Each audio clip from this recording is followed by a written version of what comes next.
Everyone, जैसे हम अभी इफेक्ट्स करते आ रहे हैं जीओसी के अंडर। अब हमारे पास नेक्स्ट इफेक्ट है एरोमेटिसिटी। जब हम स्टेबिलिटी को डिफाइन करते हैं तो हमारे पास सभी फैक्टर इंक्लूड किए जाते हैं, इंडक्टिव इफेक्ट भी, रेजोनेंस इफेक्ट भी, इलेक्ट्रोमेरिक इफेक्ट भी, हाइपर कॉन्जुगेशन भी और एरोमेटिसिटी भी। इसीलिए हम एरोमेटिसिटी के इनके साथ ही करेंगे। अब एरोमेटिसिटी अगर हम देखें तो इसमें वर्ड यूज होता है एरोमेटिक, और एरोमेटिक जब वर्ड आता है तो हमारे दिमाग में आता है बेंजीन। जब एरोमेटिक आता है तो अब इसमें हम जो एरोमेटिक है आपका वो इलेक्ट्रोफिलिक सब्स्टिट्यूशन वगैरह में आएगा, लेकिन अभी हमारा जो मेन फोकस रहेगा वो इस पे रहेगा किसी भी कंपाउंड को हम डिफाइन कैसे करते हैं कि वो एरोमेटिक है, एंटी एरोमेटिक है या आपका नॉन एरोमेटिक है। तो इसके लिए डिफरेंट आपके पास इसकी कंडीशंस है। अब देखते हैं किसको हम एरोमेटिक बोलेंगे, किसको नॉन एरोमेटिक बोलेंगे और किसको एंटी एरोमेटिक बोलेंगे, क्योंकि जब स्टेबिलिटी की बात आती है तो तीनों टर्म्स बहुत इंपॉर्टेंट हैं। अब वन बाय वन करके हम देखते हैं। जब एरोमेटिक को डिसाइड करते हैं कि ये एरोमेटिक है या नहीं है तो उस टाइम पे हमारे पास आता है हाक्कल्स रूल। उसको देखते हैं पहले। हाक्कल्स रूल को कई लोग 4n+2 रूल भी बोल देते हैं। 4n+2 रूल, एक्चुअली 4n+2 का क्या मतलब होता है, हम ये देखते हैं कि जब भी हमें एरोमेटिक को डिफाइन करना होता है तो हम देखते हैं कि हमारे पास नंबर ऑफ इलेक्ट्रॉन्स कितने हैं जो पाई बॉन्ड में इन्वॉल्व है, पाई बॉन्डिंग में। तो अगर हमारे पास इलेक्ट्रॉन्स 4n+2 हैं और 4n+2 पाई इलेक्ट्रॉन्स हैं और साथ में हमारे पास डीलोकलाइजेशन ऑफ इलेक्ट्रॉन्स है। लोकलाइज का मतलब होता है किसी एक ही जगह रुके रहना, और डीलोकलाइज का मतलब होता है रोटेट करते रहना, जो कंटिन्यूसली रोटेट करते रहते हैं। तीसरा, ये होने के लिए हमें प्लेनरिटी चाहिए होती है, वरना डीलोकलाइजेशन नहीं होती है। बताएंगे आपको कि प्लेनरिटी भी क्यों चाहिए होती है। अगर हमारे पास 4n+2 पाई इलेक्ट्रॉन्स हैं, उनमें डीलोकलाइजेशन है, प्लेनरिटी है, तो वो एरोमेटिक कैटेगरी में आते हैं। अगर हमारे पास 4n पाई इलेक्ट्रॉन्स हैं, डीलोकलाइजेशन भी है और प्लेनरिटी भी है, तो वो हमारे एंटी एरोमेटिक कैटेगरी में आते हैं। सिर्फ डिफरेंस किस चीज़ का है, 4n+2 इलेक्ट्रॉन यहाँ पे है, यहाँ पे 4n इलेक्ट्रॉन है। लेकिन हमारे पास चाहे 4n हो या 4n+2 पाई इलेक्ट्रॉन हो, इलेक्ट्रॉन्स तो हैं लेकिन हमारे पास डीलोकलाइजेशन नहीं है, कोई प्लेनरिटी लूज हो गई है मॉलिक्यूल की, कोप्लेनर नहीं है वो। तो अगर ऐसा होगा कि नॉट प्लेनर, तो उस कंडीशन में हम इसको नॉन एरोमेटिक कैटेगरी के अंदर रखते हैं। तो ये अलग अलग कैटेगरी है। अब वन बाय वन करके आपको डीलोकलाइजेशन चीज़ सब एक्सप्लेन की जाएंगी। तो जब इसको नॉन प्लेनरिटी लेते हैं तो यहाँ पे आपकी डीलोकलाइजेशन लॉस्ट हो जाती है।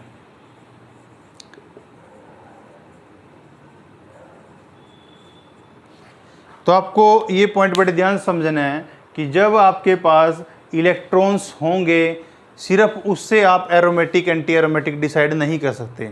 उसके बाद आपको ये देखना ज़रूरी है कि वो इलेक्ट्रॉन्स डीलोकलाइज्ड हैं, वो किसी प्लेनर सिस्टम में प्रेजेंट हैं या नहीं हैं। सबसे पहले जब मैंने एरोमेटिक का वर्ड लिया था तो आपके याद आया था कि आपको बेंजीन, हम बेंजीन की बात कर लेते हैं स्टार्टिंग में। ये हमारे पास बेंजीन का मॉडल है। अब इस बेंजीन के मॉडल में अगर हम देखते हैं तो आप देख रहे हो इसमें 6 कार्बन्स हैं, sp2 हाइब्रिडाइज मेरे पास कार्बन है यहाँ पे, और इन सभी कार्बन्स में आप देख रहे हो कि आपका, जैसे आप सिंपल बेंजीन कोई भी ड्रॉ करते हैं, हम बोर्ड पे ड्रॉ भी कर लेते हैं साथ में, थोड़ा ज़्यादा क्लियर होगा आपको।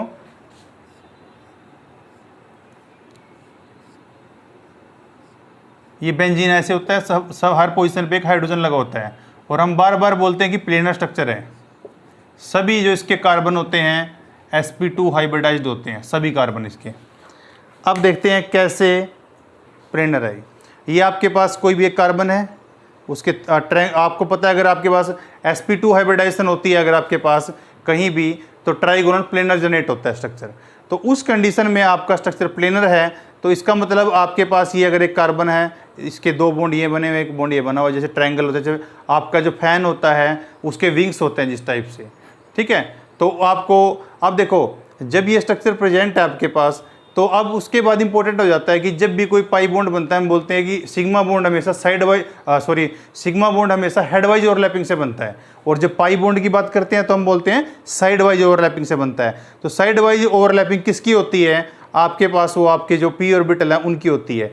अब इन दो ऑर्बिटल की यहाँ पे साइड वाइज ओवरलैपिंग हो रही है, इधर से इसकी हो रही है ऐसे, यहाँ पे इसकी, तो उसके बाद आपका पाई बॉन्ड बना है, और जो ये पाई बॉन्ड आपका यहाँ पे जनरेट होता है, ऐसे ही दूसरे किसी कार्बन के ऊपर भी ऐसे पी ऑर्बिटल होता है, दूसरे किसी दो के बीच में भी होता है, और आपको पता है रोटेट करते रहते हैं आपस में।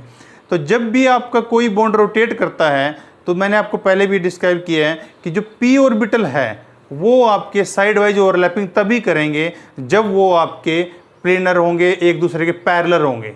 अगर वो पैरेलल नहीं होंगे, एक ऐसे है, अगर एक थोड़ा सा ऐसे मुड़ गया है, तो अब आपके ऑर्बिटल दोनों आपस में बिल्कुल भी कोरिलेशन नहीं कर सकते, वे पैरेलल नहीं है, तो उनमें कोई भी किसी भी टाइप की आपकी ओवरलैपिंग नहीं हो सकती। अगर ऐसा हो गया है तो फिर आपके जो इलेक्ट्रॉन्स है वो डीलोकलाइज नहीं हो सकते, आपके बॉन्ड डीलोकलाइज नहीं हो सकते।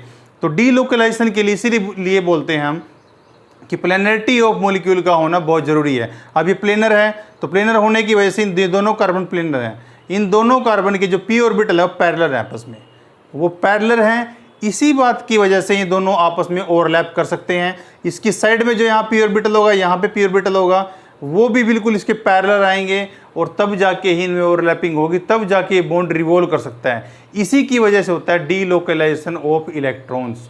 जब डीलोकलाइजेशन ऑफ इलेक्ट्रॉन में बोलते हैं तो इसीलिए वहाँ प्लेनरिटी वर्ड जरूरी हो जाता है। तो यहाँ पे मैंने आपको ये डिस्क्राइब किया कि किस तरीके से आपका डीलोकलाइजेशन ऑफ इलेक्ट्रॉन बहुत ज़रूरी है। उसके बाद प्लेनरिटी हमने देखी कि प्लेनर होंगे तभी उसके जो ऑर्बिटल हैं, दो ऑर्बिटल आपस में पैरेलल आएंगे और उनमें ओवरलैपिंग हो सकती है। तो इसीलिए एरोमेटिक कैरेक्टर जब डिफाइन करते हैं तो वहाँ पे अभी यहाँ पे एग्जांपल स्टार्ट करते हैं। स्टार्टिंग में सपोज मैंने एग्जांपल लिया है, तो आपको सिर्फ पाई इलेक्ट्रॉन काउंट करने हैं। अब आपको ये पता है कि जब भी आप कोई बॉन्ड बनाते हो तो बॉन्ड बनाने में दो इलेक्ट्रॉन इन्वॉल्व होते हैं। अब यहाँ पे एक बॉन्ड बना पाई, यहाँ एक पाई है, यहाँ पे एक पाई है, तो आपके अकॉर्डिंगली 3 पाई बॉन्ड है, तो उनमें इलेक्ट्रॉन हो गए 6 इलेक्ट्रॉन। तो अगर हम यहाँ पे देखते हैं इसमें 4 × 1 + 2 रख देते हैं तो क्या आएगा 6। इसका मतलब इस कंडीशन में फिट हो गया है, तो एंटी एरोमेटिक तो नहीं होगा, एरोमेटिक होगा या नॉन एरोमेटिक होगा। अब ये कैसे डिसाइड करेंगे? अगर डीलोकलाइजेशन ऑफ इलेक्ट्रॉन है तो इस कैटेगरी में आएगा, अगर नहीं है तो इस कैटेगरी में जाएगा। तो इसीलिए आपके पास जो यहाँ पे सिस्टम प्रेजेंट था, अब आपको पता है इसमें इलेक्ट्रॉन डीलोकलाइज होते रहते हैं, ऐसे घूमते रहते हैं, क्योंकि प्लेनर है सारा सिस्टम। तो इसीलिए इसको हम एरोमेटिक बोलते हैं, इसीलिए बेंजीन इज एरोमेटिक कंपाउंड। तो ये आपका मेन सिस्टम है जिसके बेसिस पे आप डिफाइन करते हो कि कौन सा एरोमेटिक है, कौन सा नॉन एरोमेटिक है या एंटी एरोमेटिक है। अब 1 बाय 1 करके हम सभी एग्जांपल करते हैं कि कौन सा किस कैटेगरी में कैसे फिट बैठता है। अगर आपको उसका स्क्रीनशॉट लेना तो ले सकते हो।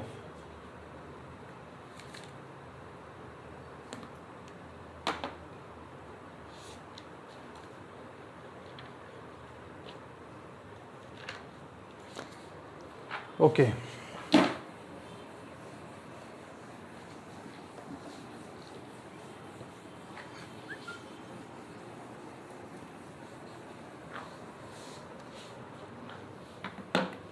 एरोमेटिक जब हम कर रहे हैं तो एरोमेटिक में मैं आपको एक चीज़ पहले ही डिफाइन कर देता हूँ। यहाँ पे जो आपके पास एरोमेटिक है उसमें 2 टाइप के कंपाउंड आते हैं। एक तो वो कंपाउंड जो बेंजीनोइड, मतलब अभी मैंने एक बेंजीन के एग्जांपल भी लिए है, बेंजीनोइड, और एक होता है नॉन बेंजीनोइड या पॉलीसाइक्लिक। इसमें मोस्टली आपके पॉलीसाइक्लिक कंपाउंड आ जाते हैं। तो जब मैं हक्कल रूल की बात कर रहा हूं तो हक्कल रूल सिर्फ इस सिस्टम पे ऑपरेटेबल है। हक्कल्स रूल वो सिर्फ बेंजीनोइड कंपाउंड पे लगेगा, जहां पे बेंजीन आपका प्रेजेंट होगा। बेंजीनिक कंपाउंड जो होंगे एरोमेटिक, वहां पे आपका लगेगा ये। अगर इससे ज़्यादा मोर देन 1 साइकिल आ गया, इसमें अब मैंने आपको डिफाइन भी कर दिया है कि यहाँ पे एरोमेटिक भी हो सकते हैं, नॉन एरोमेटिक भी हो सकते हैं और एंटी एरोमेटिक भी हो सकते हैं। तो ये आपका बेंजीनोइड सिस्टम पे ऑपरेटेबल है। उसके लिए अलग रूल है, वो हम बाद में डिस्कस करेंगे जब आपके बेंजीनोइड कंपाउंड हो जाएंगे। अब 1 बाय 1 करके एग्जांपल लेते हैं कि कौन सा किस कैटेगरी में फिट होता है।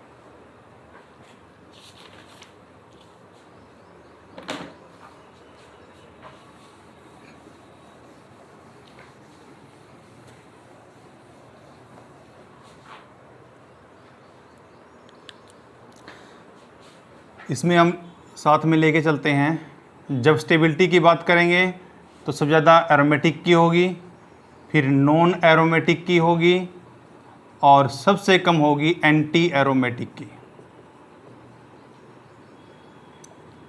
ये इनका स्टेबिलिटी ऑर्डर रहता है।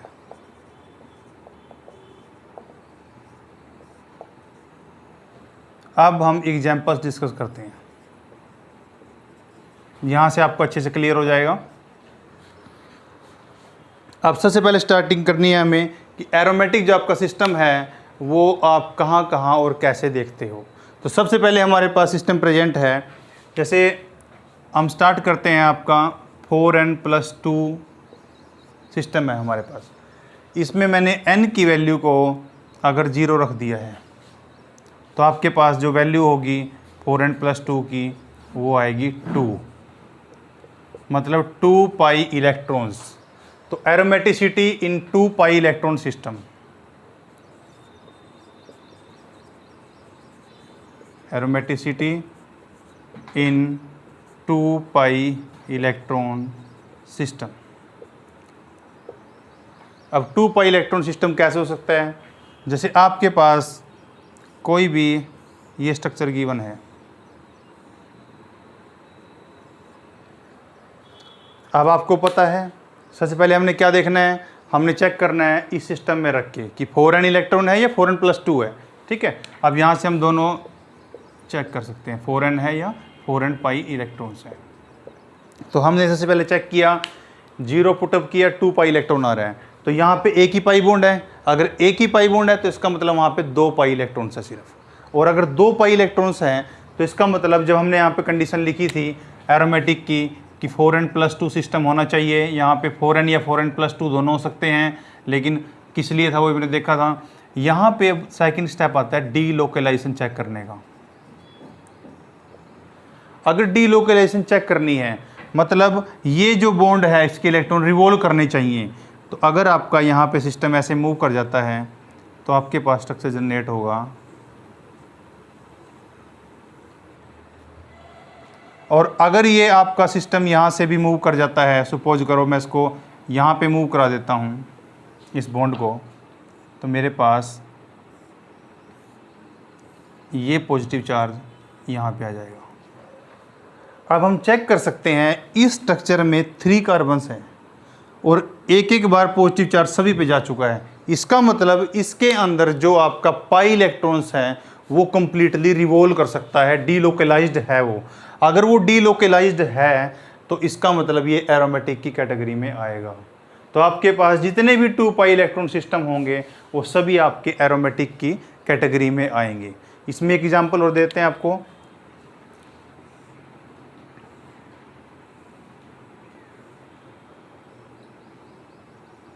ये अब इसमें कितने पाई इलेक्ट्रॉन्स हैं उसको कैसे डिफाइन करोगे आप? आपको रिंग के अंदर के इलेक्ट्रॉन चेक करने हैं कि रिवॉल्यूशन जो हो रही है वो 3 कार्बन्स के ओवर हो रही है। जो आपके पास स्ट्रक्चर प्रेजेंट है उसके ऊपर कार्बोनिल ग्रुप लगा हुआ है और आपको पता है कार्बोनिल ग्रुप में जो आपका चार्ज का डिस्ट्रीब्यूशन रहता है वो कुछ ऐसे रहता है। पार्शियल भी लिख देते हैं हम, क्योंकि आपको पता है ऑक्सीजन की इलेक्ट्रोनेगेटिविटी ज़्यादा होती है तो ऑक्सीजन पे नेगेटिव रहेगा और कार्बन पे पॉजिटिव रहेगा। तो इसका अगर ये सिस्टम बन गया है तो आप 2 पाई देखोगे इसको, और 2 पाई पे पॉजिटिव आ रखा है, so this electrons can revolve. तो आपका जो पाई इलेक्ट्रॉन्स हैं ये रिवॉल्व कर सकते हैं, मतलब यहाँ भी डीलोकेलाइजेशन है। अगर यहाँ पे भी डीलोकेलाइजेशन है तो इसका मतलब ये भी आपका एरोमेटिक कंपाउंड है। तो इस तरीके से आप चेक कर सकते हो ऐसे रिवॉल्व करके। तो ये आपका 2 पाई सिस्टम हो गया। इसमें और भी एग्जाम्पल है हमारे पास। जैसे आपके पास अगर कोई मॉलिक्यूल ऐसे प्रेजेंट है,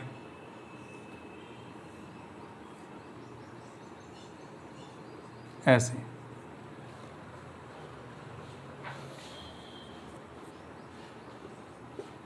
अगर कोई सिस्टम ऐसे प्रेजेंट है तो वो किस टाइप से, वो भी आपका, अब देखो आपको आपने रिंग के अंदर के इलेक्ट्रॉन्स चेक करने हैं, उसके बाद हम देखेंगे कि बाहर जो इलेक्ट्रॉन सिस्टम है उसमें कंप्लीट रिवोल्यूशन नहीं होता, कंप्लीट डिलोकलाइजेशन नहीं होता। कंप्लीट क्या होता है, जो सभी जो सेंटर है, कार्बन सेंटर हैं, उन पे रिवोल्व करता रहे सब पे। जैसे इसमें हमने देखा था हर कार्बन सेंटर पे एक बार पॉजिटिव चार्ज आया था, जो कि यहाँ नहीं था। तो अगर मैं इसको ऐसे लिख देता हूँ, ऐसे, अब इस सिस्टम को हमने क्या बोला था, एरोमेटिक। इसको क्या बोला था, इसको भी एरोमेटिक बोला था। अब 2 पाई में हम देख रहे हैं कितने टाइप की पॉसिबिलिटीज हमारी बन सकती है, तो जितनी भी हमारे पास पॉसिबिलिटी बनेंगी उसके अकॉर्डिंगली हम डिफाइन करते रहेंगे कि क्या है। अब अगर इसको मैं पॉजिटिव नेगेटिव ऐसे लिख सकता हूं तो ये भी एरोमेटिक है। अब आप पूछोगे कि यहाँ पे डबल बॉन्ड है, फिर यहाँ तो चलो कार्बोनिल था कि ऑक्सीजन ने कर लिया, ऑक्सीजन के ऊपर नेगेटिव चार्ज था, उसने अपने पर अक्वायर कर लिया, तो यहाँ पार्शियल पॉजिटिव आएगा, तब भी स्टेबिलिटी आ जाएगी। लेकिन यहाँ पे ऐसा क्यों हुआ, कोई भी आपके पास कंपाउंड बनता है या उसमें कोई चार्ज डिस्ट्रीब्यूशन होता है तो everything is happening due to stability. अगर यहाँ पॉजिटिव चार्ज आता है तो ये मॉलिक्यूल बहुत स्टेबल हो जाता है, और इसी स्टेबिलिटी की वजह से यहाँ पे पॉजिटिव चार्ज आया है और ऊपर नेगेटिव आया, आपका पोलराइजेशन ऑफ आप पाई इलेक्ट्रॉन्स हुआ है। तो ये भी आपका एग्जाम्पल हो गया एरोमेटिक सिस्टम का। ठीक है, अब हम एक एग्जाम्पल और देखते हैं, इसको रब कर रहा हूँ।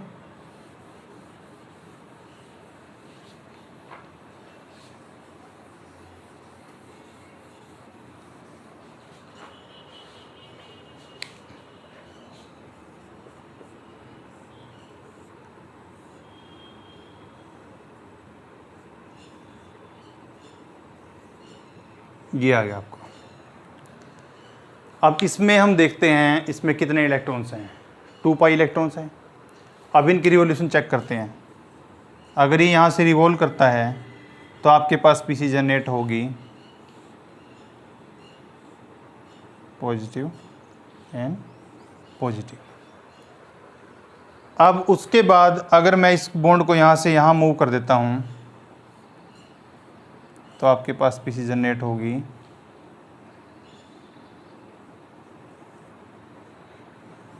ये डाई कैटायन का एग्जाम्पल है।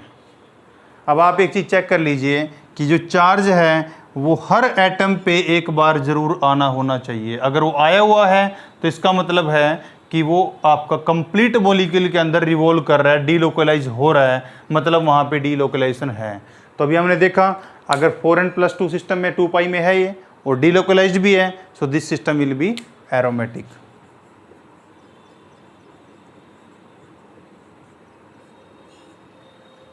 ठीक है, अब नेक्स्ट एग्जांपल देखते हैं हम।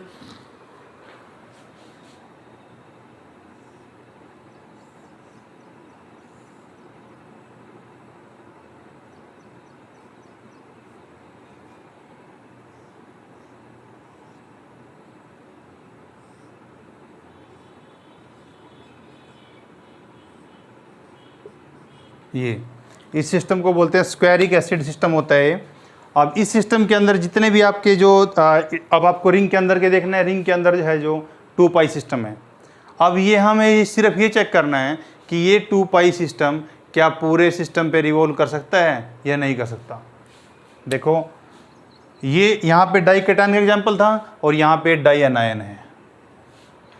अब इसको रिवॉल्व करके देखते हैं, नेगेटिव है यहाँ पे, इसको रिवॉल्व किया, यहाँ पे गया, ये नेगेटिव आगे मूव हो गया, मतलब आपके पास बन गया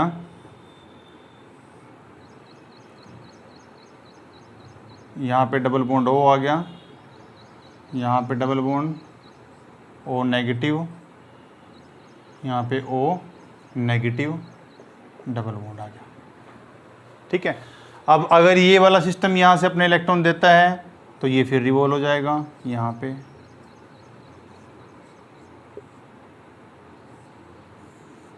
तो इसका मतलब आपके पास सिस्टम जनरेट हो गया कुछ ऐसा।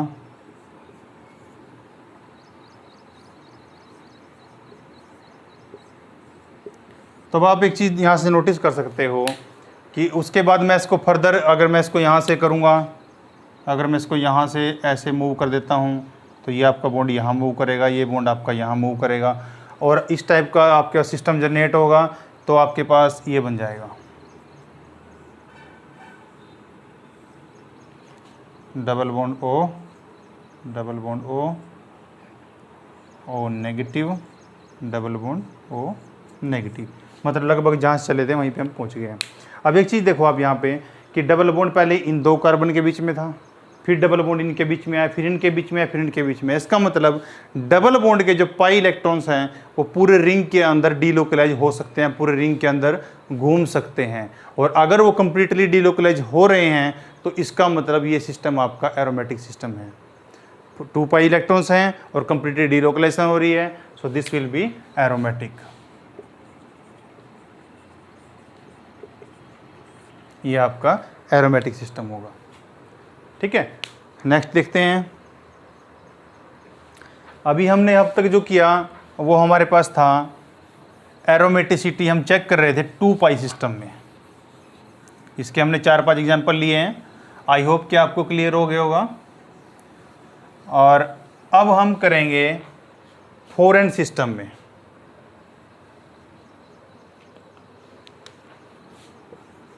n pi electron system. ठीक है, सबसे ईजीएस्ट एग्जांपल जो आपको पता भी होगा, साइक्लोब्यूटाडाइन का एग्जांपल आ जाता है। सबसे पहले हमने चेक किया 2 पाई बॉन्ड है, मतलब 4 इलेक्ट्रॉन्स होंगे। अब 4 इलेक्ट्रॉन प्रेजेंट है इसमें, और इसका मतलब 4n या 4n+2। इसका मतलब 4n+2 तो है नहीं, 4n है, तो या तो एंटी एरोमेटिक होगा या नॉन एरोमेटिक होगा। एरोमेटिक तो डेफिनेटली नहीं होगा। तो अब इसके बाद हम चेक करते हैं कि इन दोनों में से किस कैटेगरी में आता है। आपको पता है यहाँ पे भी आने के लिए इसको डीलोकलाइजेशन चाहिए। ठीक है, अब देखो इस कार्बन के, हर कार्बन के एंड पे आप जाके देखेंगे तो सबके पास एक डबल बॉन्ड है। मतलब इसका हर कार्बन sp2 हाइब्रिडाइज्ड है। अगर sp2 हाइब्रिडाइज्ड है मतलब प्लेनर है, ट्राइगोनल प्लेनर स्ट्रक्चर होता है, हाइब्रिडाइजेशन देखते हो आप। तो हम इसको अगर इस बॉन्ड को यहाँ से मूव करते हैं तो ये बॉन्ड यहाँ से मूव हो जाएगा। मतलब आपके पास जो स्ट्रक्चर बनेगा वो कुछ ऐसा बनेगा। तो जो 2 डबल बॉन्ड इन 2 कार्बन के बीच में थे, इन 2 के थे, वो अब इन 2 के और इन 2 के बीच में हो गए हैं। अगर मैं इसको फर्दर ऐसे ही करूँगा तो दोबारा वही स्ट्रक्चर मिल जाएगा मुझे। इसको घुमाऊँ ऐसे, इसको ऐसे घुमा दो तो ये स्ट्रक्चर बन गया दोबारा। तो इसका मतलब हमारे पास 4n पाई सिस्टम है और वो डीलोकलाइज भी हो रहा है। अगर वो डीलोकलाइज हो रहा है तो इसका मतलब हमारे पास वो aromatic category, sorry anti aromatic category में आएगा। 4n सिस्टम है और रिवॉल्व हो रहा है, तो हम इसको लिखेंगे एंटी एरोमेटिक। तो ये आपका एंटी एरोमेटिक एक एग्जाम्पल हो गया। अब कोई और एग्जाम्पल, बहुत एग्जाम्पल इसमें देख लेते हैं। सेकंड एग्जाम्पल, जैसे आपके पास ये 6 मेंबर रिंग है, जैसे आप बेंजीन बनाते हो, बस बेंजीन की जगह आपको एक बॉन्ड लगाना था, वहाँ हमने डाइकेटाइन बना दिया। अगर डाइकेटाइनिक स्पीसीज अभी आपको पता है रिंग के अंदर तो 2 पाई इलेक्ट्रॉन्स है, और 2 पाई इलेक्ट्रॉन मतलब 2 पाई बॉन्ड है, मतलब 4 पाई इलेक्ट्रॉन्स हो गए। अगर 4 पाई इलेक्ट्रॉन्स हैं, अब हमें देखना है कि 4n सिस्टम में आ गया। अब 4n सिस्टम में आने के बाद आपका एंटी एरोमेटिक होगा या नॉन एरोमेटिक होगा। अब ये डिपेंड किस पे करेगा, ये डिपेंड करेगा कि डीलोकलाइज है या नहीं है। अब देख लेते हैं इसको डीलोकलाइज है कि नहीं है। अब इसको मैंने मूव किया, इसको मूव करने पे हमारे पास स्पीसीज जनरेट हो गई, ये डबल बॉन्ड, यहाँ पॉजिटिव, यहाँ पे पॉजिटिव, और यहाँ डबल बॉन्ड। ठीक है, अब मैं क्या करता हूँ, मैं इस सिस्टम को भी रिवॉल्व कर देता हूँ। तो आपके पास स्पीसीज आ गई, डबल बॉन्ड, यहाँ पे डबल बॉन्ड आ गया, यहाँ पे पॉजिटिव आ गया। तो मतलब इस पॉजिटिव चार्ज को हम रिवॉल्व करके कहाँ तक ले आए, यहाँ तक। अब दूसरा मेरे पास ये पॉजिटिव चार्ज है, ये भी रिवॉल्व कर सकता है। इसको अगर मैं रिवॉल्व कराऊँ, अगर मैं इसको रिवॉल्व कराता हूँ तो मेरे पास स्ट्रक्चर बनता है कुछ ऐसा, पॉजिटिव, यहाँ डबल बॉन्ड, यहाँ पॉजिटिव। तब आप देख सकते हो कि आपके हर सेंटर पे आपका पॉजिटिव चार्ज मूव कर सकता है। अगर मैं इसको अब यहाँ पे यहाँ शिफ्ट करूँ तो मेरे पास पॉजिटिव यहाँ आ जाएगा, यहाँ पॉजिटिव आ गया, यहाँ पॉजिटिव, यहाँ डबल बॉन्ड, यहाँ डबल बॉन्ड।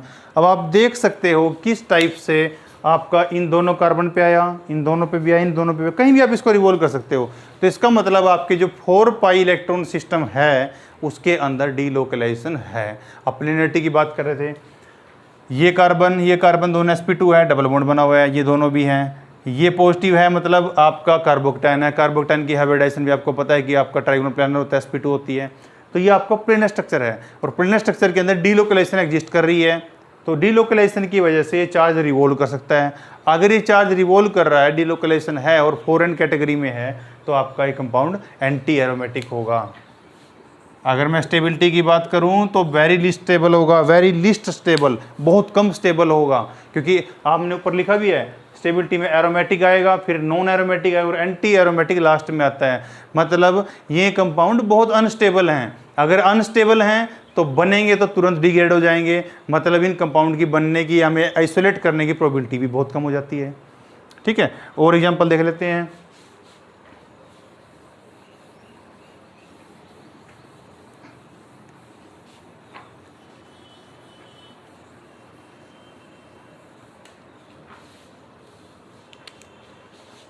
जैसे हमने अभी साइक्लिक सिस्टम लिया था, सपोज करो ये सिस्टम है हमारे पास। आप जब इंक्लूड करते हो कि आपको पाई इलेक्ट्रॉन्स काउंट करने हैं, तो अगर आपके पास कोई लोन पेयर प्रेजेंट है तो उसको भी हम एज अ पाई इलेक्ट्रॉन्स ही ट्रीट करेंगे। ये इस पॉइंट में आपको क्लियर हो जाएगा। अब अगर यहाँ पे हम इसको, एक पेयर तो ये है जिससे बॉन्ड बना हुआ, एक पेयर ये है, तो आपके पास टोटल इलेक्ट्रॉन हो गए 4 पाई। आप ये पॉइंट नोट भी कर सकते हो कि जब हम आप 4n+2 सिस्टम में या 4n सिस्टम में कहीं भी हम पाई इलेक्ट्रॉन्स को काउंट करते हैं तो आप लोन पेयर को इंक्लूड करोगे। Lone pair will be including while counting pi electron system. अब अगर मैं यहाँ पे काउंट करता हूँ तो यहाँ पे 2 पाई आ गया और यहाँ पे 2 हो गए, मतलब आपके पास 4 पाई सिस्टम बन गया। अब हमें चेक करना है 4 पाई सिस्टम किस में आएगा, इस कैटेगरी में आएगा या इसमें आएगा। इसमें तो नहीं आएगा, मतलब एरोमेटिक तो है नहीं, या एंटी है या आपका नॉन एरोमेटिक है। तो उसका मतलब क्या हुआ, अब आपको डीलोकलाइजेशन चेक करनी है। अब देखो आपको अगर यहाँ पे कोई भी यहाँ पे आइटम प्रेजेंट है, अब ये यहाँ पे कार्बन आयन अगर बना हुआ है तो कार्बन आयन की हाइब्रिडाइजेशन वैसे sp3 होती है, लेकिन आपको पता है जब ज्योमेट्री पे जाओगे तब आपको पता है आप पेयर को काउंट नहीं करते, आप बॉन्ड पेयर काउंट करते हो। तो अगर बॉन्ड पेयर को सिर्फ काउंट करेंगे तो इसका भी आपका स्ट्रक्चर है जो प्लेनर की तरह होगा। तो अब आपका ये नेगेटिव, मान लो यहाँ से मैंने मूव कराया इसको, यहाँ चला गया, तो आपके पास स्पीसीज जनरेट हो गई, डबल बॉन्ड, यहाँ पे नेगेटिव आ गया। अब अगर मैं इस नेगेटिव को यहाँ से यहाँ मूव करा देता हूँ तो आपके पास नेगेटिव यहाँ आ जाएगा, मतलब आपके पास ये स्पीसीज जनरेट हो गई। अब देखो आप, ये आपका जो बॉन्ड भी आपका, ये पेयर भी इस कार्बन से इस कार्बन पे, इस कार्बन में, मतलब हर कार्बन पे रिवॉल्व किया है। डबल बॉन्ड पहले इन दोनों के बीच में था, अब इन दोनों के बीच में, अब उन दोनों के बीच में है। मतलब आपके 4 पाई इलेक्ट्रॉन्स जो आपके पास प्रेजेंट हैं वो कंप्लीटली डीलोकलाइज हो रहे हैं, कंप्लीटली रिवॉल्व कर सकते हैं। अगर ऐसा हो रहा है तो इसका मतलब it will come in this category, तो एंटी एरोमेटिक कैटेगरी में आपका ये आएंगे। तो ये सिस्टम आपका कैसा हो गया, एंटी एरोमेटिक। अब नेक्स्ट एग्जांपल देख लेते हैं। सपोज करो आपके पास ये सिस्टम प्रेजेंट है,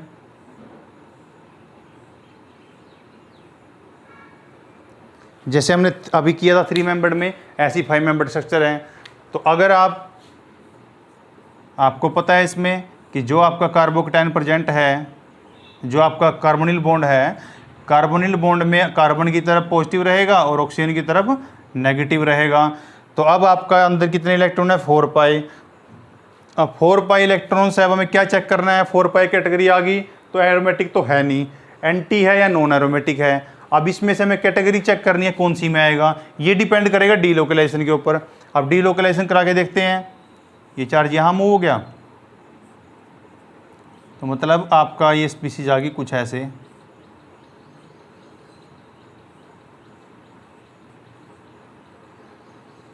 डबल बॉन्ड। अगर मैं इसको यहाँ से मूव कराऊँ तो आपके पास स्पीसीज बन जाएगी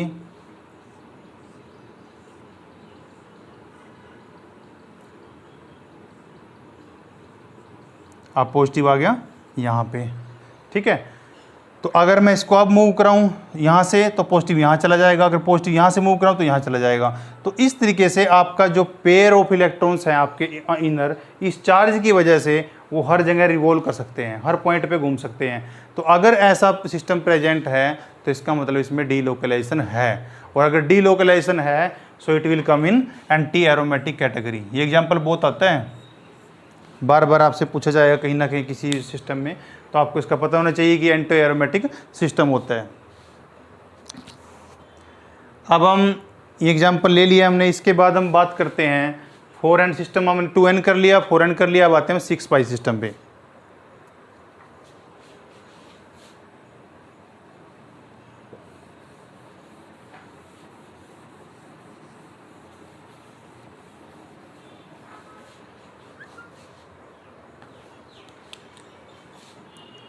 सिक्स पाई सिस्टम पे, तो 6 पाई का सबसे बेस्ट एग्जांपल हमने अभी देखा था बेंजीन, जिसको आप सभी जानते हो। ये जैसे बनता है आप तुरंत कर देते हो कि एरोमेटिक सिस्टम है, क्योंकि इसमें क्या होता है आपको पता है इसमें टोटल इलेक्ट्रॉन कितने हैं। इसमें टोटल 3 पाई बॉन्ड हम बताते हैं, और इलेक्ट्रॉन कितने हो गए 6 पाई। तो इसका मतलब आपकी कौन सी कंडीशन सेटिस्फाई होगी 4n+2। अगर यहाँ पे n में हम 1 रखेंगे तो आपके पास वैल्यू आ जाएगी यहाँ पे 6 4n+2 की। तो इसलिए 6 पाई सिस्टम में आ गया। अब हमें सिर्फ क्या चेक करना है, हमें सिर्फ चेक करना है कि हमारे पास जो सिस्टम प्रेजेंट है उसमें डीलोकलाइजेशन है क्या नहीं है। ये हमने भी आपको बेंजीन का मॉडल से बताया था, अब दोबारा देख लीजिए चाहे। ये आपके पास एक पाई बॉन्ड बनेगा, यहाँ पे एक पाई बॉन्ड बनेगा, यहाँ पे एक पाई बॉन्ड बनेगा। आप ऐसे भी देख सकते हो, ये एक पाई बॉन्ड बनेगा, यहाँ पे ये बना हुआ है, दोनों लोग दिखाए हुए मैंने। एक पाई बॉन्ड आपका यहाँ बन जाएगा, एक पाई बॉन्ड आपका यहाँ बन जाएगा। अब जब दोनों p ऑर्बिटल जो आपके sp2 हाइब्रिडाइज्ड ऑर्बिटल प्रेजेंट हैं, जब वो पैरेलल आएंगे एक दूसरे के, तो यहाँ बॉन्ड बना सकते हैं, यहाँ बॉन्ड बना सकते हैं, यहाँ बॉन्ड। मतलब आपका जो बॉन्ड है, जिस तरह हम बोलते हैं कि अगर मैं इसको लिख के दिखाऊँ आपको, तो हम इसको ऐसे भी लिख सकते हैं। मतलब आपके डबल बॉन्ड की पोजीशन फिक्स नहीं है, वो रिवॉल्व कर रहे हैं, उनके अंदर डीलोकलाइजेशन है। अगर उनके अंदर डीलोकलाइजेशन है तो इसका मतलब हमारे पास ये कौन सी कैटेगरी में आएगा, एरोमेटिक कैटेगरी में। मतलब आपके ये इलेक्ट्रॉन्स इस टाइप से इसके रिवॉल्व करते रहेंगे और आपके पास ये कैटेगरी बनेगी एरोमेटिक की। तो ये कंपाउंड हो गया आपके पास एरोमेटिक, ठीक है। ये आपके पास एरोमेटिक एग्जाम्पल हो गए, बेंजीन जो वेरी वेल नोन एग्जाम्पल है। अब इसमें और भी हमारे पास एग्जाम्पल गिवन है, जैसे 1 बाय 1 करके हम डिस्कस करेंगे अभी।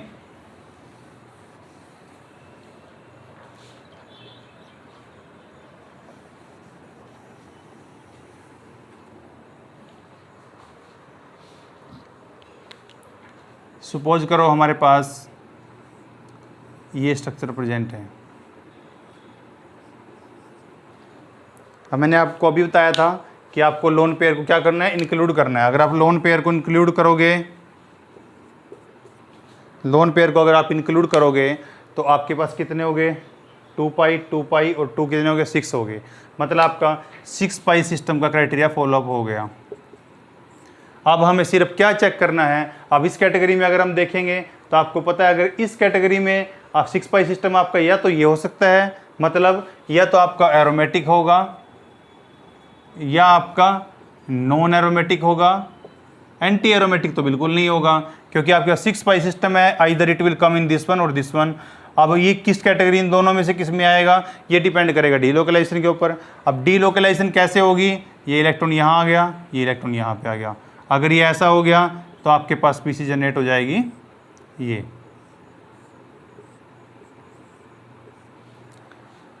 अब अगर ये यहाँ पे मूव करेगा तो ये आपके पास पीसी जनरेट हो गई ये।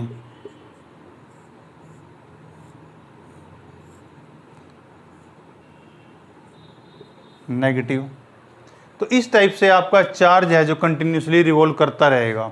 तो आपके पास जो आपके पाई बॉन्ड्स हैं उनकी पोजीशन चेंज होती रहेगी। मतलब आपका 6 पाई सिस्टम आपके रिंग के अंदर रिवॉल्व होता रहेगा, और अगर रिवॉल्व होता रहा है मतलब हर कार्बन में जाता रहता है तो डीलोकलाइजेशन हो रही है। अगर डीलोकलाइजेशन हो रही है तो हम इसको क्या बोलेंगे, एरोमेटिक। तो एरोमेटिक का आपके पास ये दूसरा एग्जांपल हो गया। नेक्स्ट एग्जांपल देखते हैं।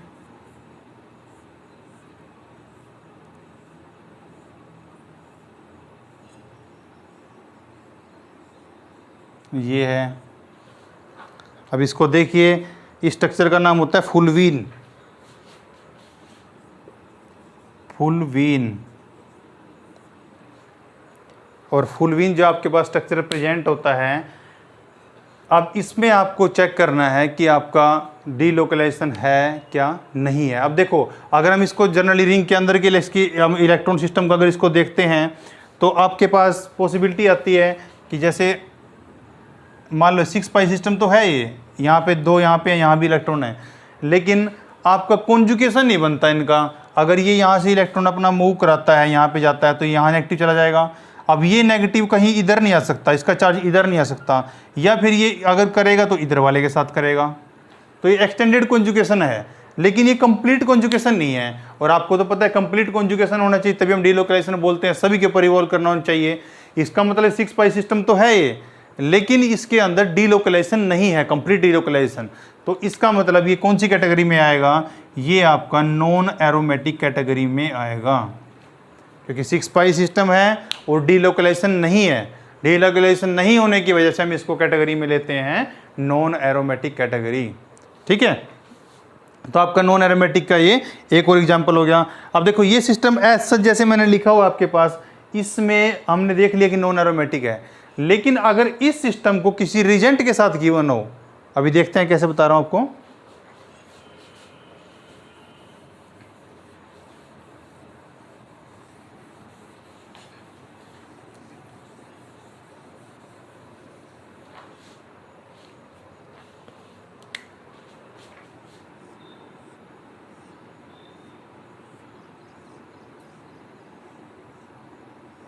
ये है, सपोज करो। अब इसमें 2 टाइप की कैटेगरी हो सकती है, या तो अगर मैंने इसके ऊपर इलेक्ट्रोफाइल का अटैक करा दूं मैं, या न्यूक्लियोफाइल का, 2 पॉसिबिलिटी हैं। ठीक है, तो आपका आउटर मोस्ट जो रिंग है ये एक्सपोज आपका डबल बॉन्ड है, ये कॉन्जुगेशन में इनके साथ है, लेकिन एक्सटेंडेड कॉन्जुगेशन में है। तो आपके पास इस पे अटैक होगा। अगर इस पे अटैक होता है, इस बॉन्ड का अटैक किया जाता है, तो आपको पता है आपके पास जो स्पीसीज बनेगी, आप इसमें स्टेबिलिटी देखनी है। अब अगर ये ऐसे आया तो H आपका अगर यहाँ पे लग गया है तो यहाँ पॉजिटिव आएगा। ये जो पॉजिटिव उस साइड क्यों नहीं आया, वो हम जब इफेक्ट पड़े हैं उससे हम डिसाइड कर सकते हैं। अगर पॉजिटिव इस साइड आता है, एक तो आपके दोनों रेजोनेंस जो आपके डबल बॉन्ड है इसको स्टेबलाइज करेंगे, दूसरा आपके पास जो कार्बन वहाँ पे अटैच है उस पर 3 अल्फा हाइड्रोजन है, मतलब आपके पास 3 हाइपर कॉन्जुगेटिंग स्ट्रक्चर बन सकते हैं। That will create extra stability to this molecule.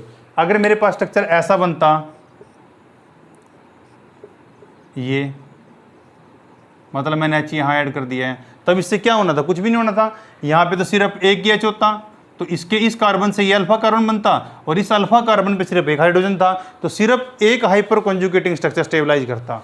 अब यहाँ पे क्या, 2 तो आपके रेजोनेंस स्टेबलाइज कर रहे हैं और 3 आपके हाइपर कॉन्जुगेटिंग स्ट्रक्चर हैं, तो this structure will be more stable. तो अगर ये स्ट्रक्चर आपका जनरेट होता है, तब तो आपको पता है यहाँ पे 2 पाई कितने हो गए, 4 पाई सिस्टम है। अब इस डबल बॉन्ड की वजह से कॉन्जुगेशन आ जाएगा, मैंने एग्जांपल किया भी था पहले इसका। अगर ये ऐसा बन गया है और इसके अंदर कॉन्जुगेशन आ गया है, तो ये कैटेगरी में आ जाएगा एंटी एरोमेटिक। और अगर यहाँ पे न्यूक्लियोफाइल का अटैक होता है, सपोज करो न्यूक्लियोफाइल ने यहाँ पे अटैक किया और आपके पास पीसीजे जनरेट हो गई,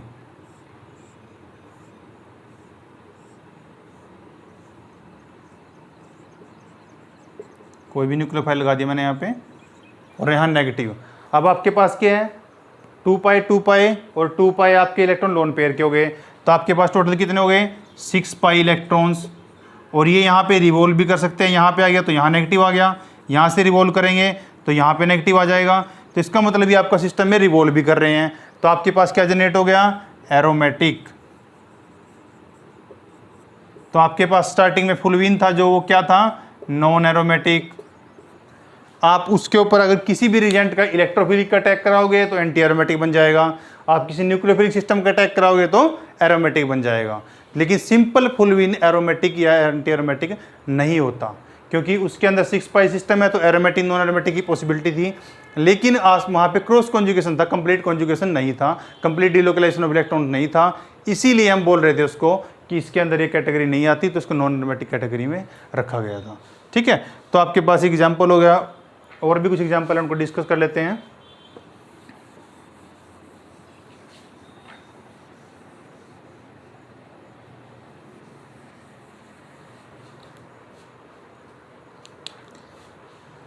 जैसे आपके पास कोई भी अगर स्ट्रक्चर प्रेजेंट है, ये स्ट्रक्चर प्रेजेंट हो सकता है आपके पास, कोई भी इलेक्ट्रोनेगेटिव एटम हो सकती है यहाँ पे,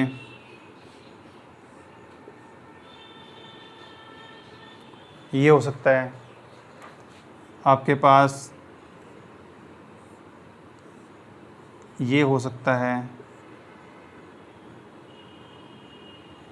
ठीक है, आपके पास ये हो सकता है,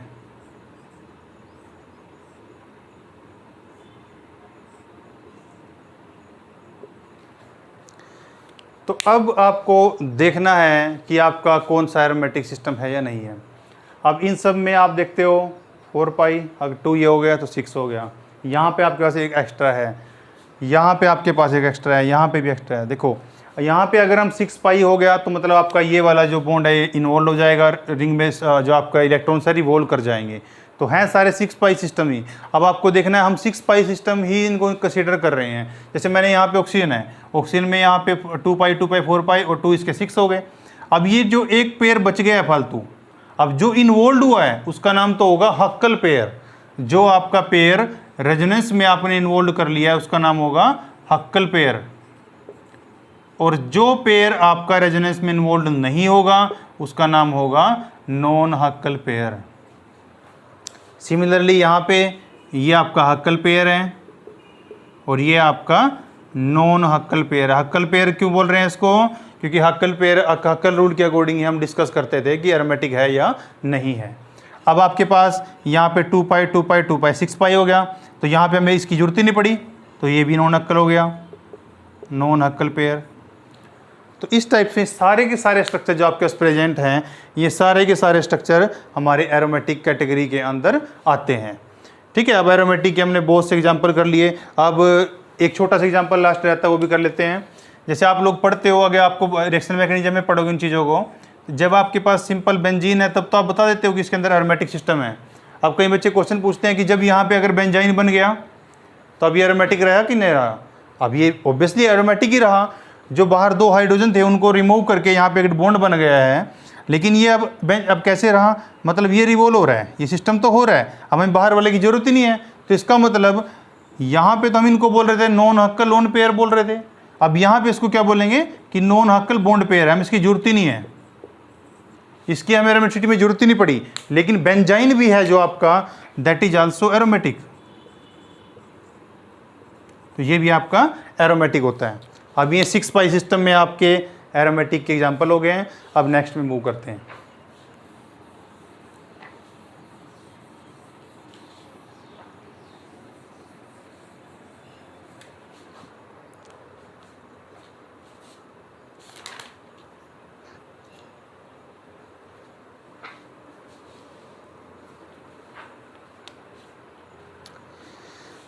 एक दो एग्जांपल और बचा हुआ है, चलो कर ही लेते हैं इसका।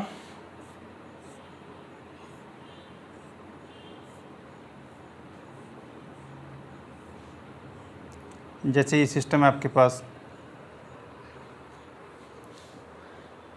और ये सिस्टम हो सकता है,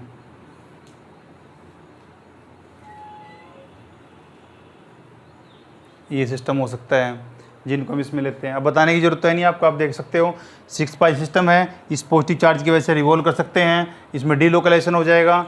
ऐसे ही आपका ये डबल बॉन्ड है, 2 पाई ये हो गया, यहाँ पे 6 पाई सिस्टम आपके जनरेट हो गया, और इस 6 पाई में यहाँ भी आपका 6 पाई है, तो डीलोकलाइजेशन भी पॉसिबल है, तो इसको एरोमेटिक की कैटेगरी में रखेंगे।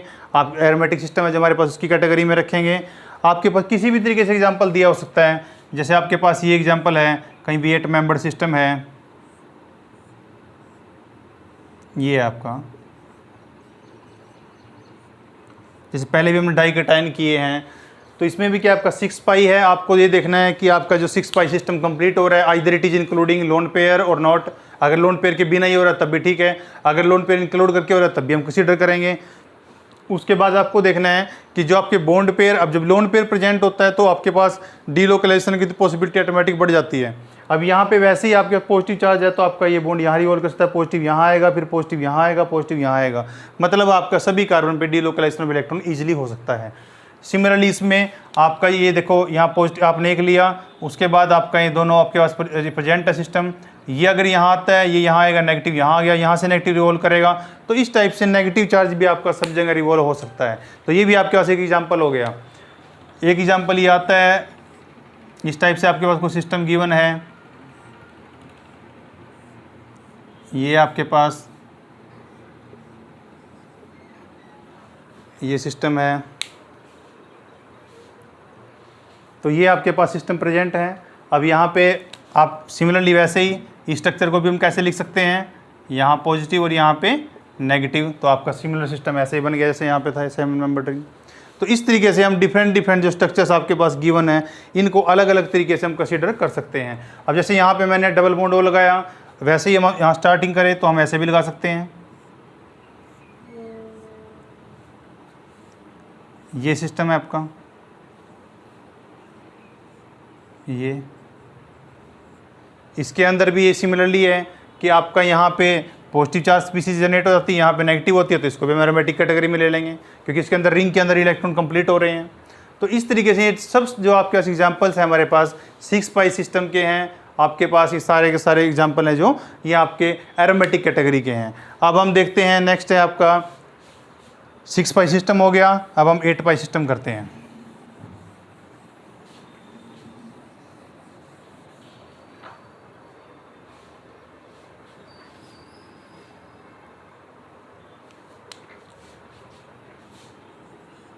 Eight pi system. अब 8 पाई सिस्टम का मतलब ये है कि आपके पास अगर ये स्ट्रक्चर है,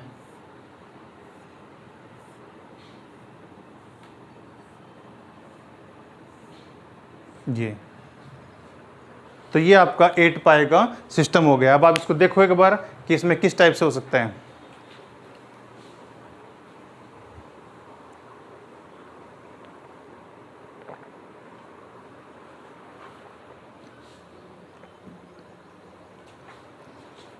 अगर आप इसको देखोगे तो आपको पता चलेगा 2 पाई 2 पाई 2 पाई 2 पाई, मतलब 8 पाई सिस्टम मेरे पास प्रेजेंट है। लेकिन ये स्ट्रक्चर ऐसे नहीं होता, क्योंकि जब आप 6 मेंबर रिंग लिखते हो तो ठीक है, जब आप साइक्लिक सिस्टम बनाने के लिए पढ़ोगे तो उसमें आपके पास आता है कि आपका जो रिंग की ओरिएंटेशन इस टाइप से होनी चाहिए कि वो स्टेबल हो, तभी वो उस टाइप से हम उसको लिख पाएंगे।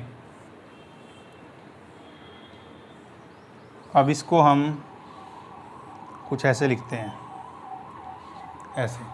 और अगर ये सिस्टम ऐसे प्रेजेंट है तो इसके अंदर इसके बाद हम इसके डबल बॉन्ड प्रॉपर्ली ड्रॉ करेंगे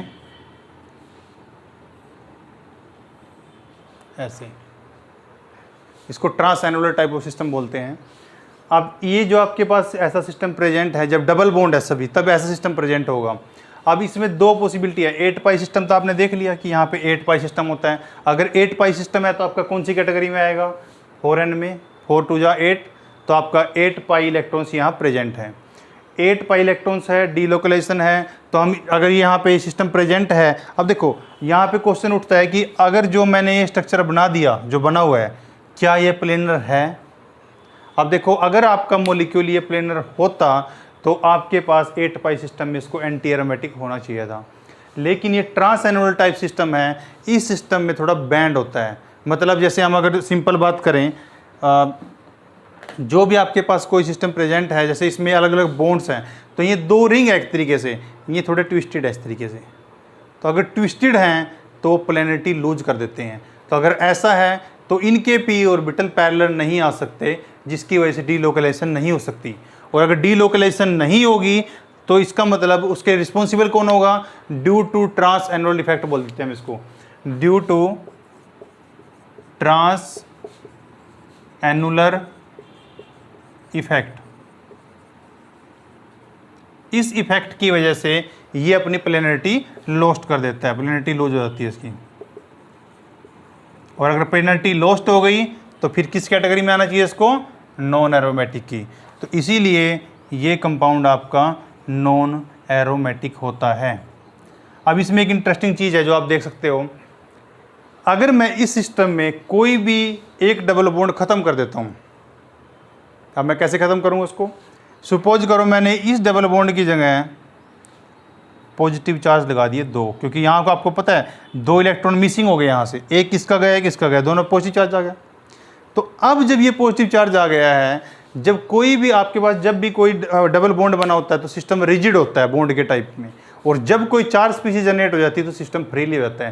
जैसे कार्बन आयन होता है आपका, उसकी भी हाइब्रिडाइजेशन sp3 है, सिंपल कार्बन की भी आपकी CH4 की sp3 होती है। लेकिन जब आपके पास कार्ब अनायन बना होता है तो कार्ब अनायन के केस में आप देखते हो कि आप ज्योमेट्री कंसीडर करते हो हमेशा। तो अब क्या हो गया, ये जो दोनों हैं इनका sp2 हो गया। sp2 की हाइब्रिडाइजेशन क्या होती है, आप बोलते हो कि sp2 हाइब्रिडाइजेशन के अंदर हम ज्योमेट्री लेते हैं, तो ज्योमेट्री आप ट्रायंगुलर प्लेनर लेते हो, शेप भी वही बनेगी उसकी। तो ट्रायंगुलर प्लेनर मतलब ये दोनों प्लेन में आ गया। अब आपको पता था 6 पाई सिस्टम तक तो आपका बेंजीन की तरह ही था, उसके बाद आपका यहाँ पे गड़बड़ हुई थी जो ट्रांसलेंडर इफेक्ट हुआ था। अब उसमें क्या है कि जब यहाँ पे 2 पॉजिटिव आ गए तो मतलब आपका सिस्टम अब प्लेनर हो गया। अब अगर आपका सिस्टम प्लेनर हो गया, लेकिन आपने एक चीज़ नोट करी यहाँ पे कि अब आपका सिस्टम 6 पाई हो गया, क्योंकि आपने 2 इसमें से एक बॉन्ड तोड़ के 2 इलेक्ट्रॉन निकाल दिए हैं बाहर, तो 6 पाई सिस्टम हो गया और प्लेनरिटी अब आ गई, डीलोकलाइजेशन आ गई। अब इसमें अगर डीलोकलाइजेशन आ गई है तो 6 पाई सिस्टम किस कैटेगरी में लेते हो आप, एरोमेटिक। एक तो ये तरीका था। अगर मैं इस सिस्टम में से, ये तो मैंने पॉजिटिव चार्ज लेके बनाया था, और अगर इसी सिस्टम में मैं नेगेटिव चार्ज लेता हूं, अब भी बॉन्ड तो चला जाएगा। अगर मैंने एक इलेक्ट्रॉन दोनों को दे दिए तो तब उनके पेयर हो गया। तो अब भी क्या है, ये यहाँ पे sp3 हाइब्रिडाइज, लेकिन अगर मैं ज्योमेट्री के पास जाके शेप में देखूंगा तो वहाँ पे फिर प्लेनर आ जाएंगे, क्योंकि जो आपका लोन पेयर है हम बॉन्ड पेयर इंक्लूड करते हैं, लोन पेयर तो इंक्लूड करते नहीं वहाँ पे, तो फिर आपका प्लेनर आ गए। तो मतलब डाई केटायन या डाई अनायन दोनों कंडीशन में आपका जो सिस्टम बनता है वो प्लेनरिटी गेन कर लेता है। अब देखो यहाँ पे 8 पाई था, उसमें से 2 गए थे। जब डाई केटायन बना था, ये डाई केटायन की कैटेगरी थी, तो डाई केटायन में आपके पास 6 पाई था। लेकिन जब आपके पास डाई अनायन बन गया है, डाई अनायन मतलब 2 इलेक्ट्रॉन और बढ़ गए हैं, तो कितने इलेक्ट्रॉन आ गए, 10 पाई इलेक्ट्रॉन सिस्टम आ गया। अब रख के देखो यहाँ पे 4 2 जा 8 + 2 कितने हो गए, 10 पाई सिस्टम। 10 पाई सिस्टम कहाँ आ रहा है, एरोमेटिक कैटेगरी में। और हम बोल रहे हैं कि चार्ज की वजह से क्या आ गई है, डीलोकलाइजेशन। अगर डीलोकलाइजेशन आ गई है तो again it will be in aromatic category, तो आपका फिर ये एरोमेटिक कैटेगरी में आ गया है। लेकिन सिंपल आपका जो 8 पाई सिस्टम था वो आपका एरोमेटिक कैटेगरी या आपका एंटी एरोमेटिक में नहीं था, क्योंकि वहाँ प्लेनरिटी नहीं थी, तो वो आपका नॉन प्लेनर कैटेगरी में था। ठीक है, अब हमने हक्कल पेयर नॉन हक्कल पेयर भी हम डिस्कस कर लिए।